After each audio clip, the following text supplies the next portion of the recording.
Trump has succeeded in getting Ghislaine Maxwell and Jeffrey Epstein off the front page. I mean, I've heard no consequential mention of them in a couple of days, outside of the occasional, rant on, by Ali Velshi on Lawrence O'Donnell's show last night. That was about it, I think. Yeah, and corporate media has gone back to letting Trump have media dominance. That's what Donald Trump has, his media narrative dominance. Yeah. And he's back to it, and he's flooding the zone. He had a 3-hour, Saturday Night Live style cabinet meeting last night. They covered the whole thing. They barely covered Pritzker. We covered Pritzker. Pritzker got some coverage, but a little. Epstein, they were like, well, let's move on. There's nothing there. If they weren't so lazy in corporate media, they would have seen the Maxwell testimony actually would have implicated Donald Trump more. There's not a smoking gun. But as a lawyer, when we look at a case, you build it block by block. And it gives me more blocks and more evidence than I wrote about for Substack, and I hope people check it out. More of the case that there's no doubt Donald Trump knew what Jeffrey Epstein and Ghislaine Maxwell were doing with children. There's no other conclusion you can reach. The only question is, was he involved in the crimes against children? I don't have the evidence, so I'm not going to say that. I think it's plausible, but we don't have that. It's undeniable at this point that Donald Trump knew what was going on with Epstein.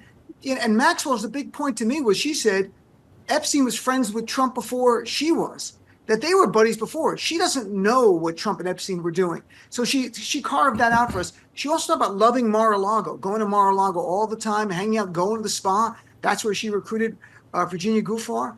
She also talked about that big clip they played, Tom, was Donald Trump did nothing inappropriate. That's her exact words, nothing inappropriate. She literally said the same thing about Jeffrey Epstein in the testimony. If people would read the transcript, ask about it, he did nothing inappropriate. And by the way, she was convicted of perjury for having said that.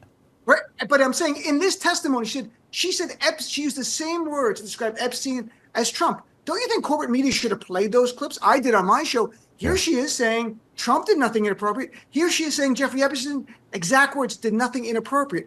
I guess her definition of inappropriate is different than ours because Jeffrey Epstein raped children in front of her. She groomed them. The prosecutor said in closing argument that if it wasn't for Ghislaine Maxwell, Jeffrey Epstein would have never been able to recruit these children. This 50-year-old guy walking up to kids, not going to happen. She was evil, and Epstein was evil. And in my view, when you read it, Epstein, Ghislaine Maxwell, and Donald Trump were three close friends. He flew on the Lolita Express 8 times, at least, many times just with her and Epstein.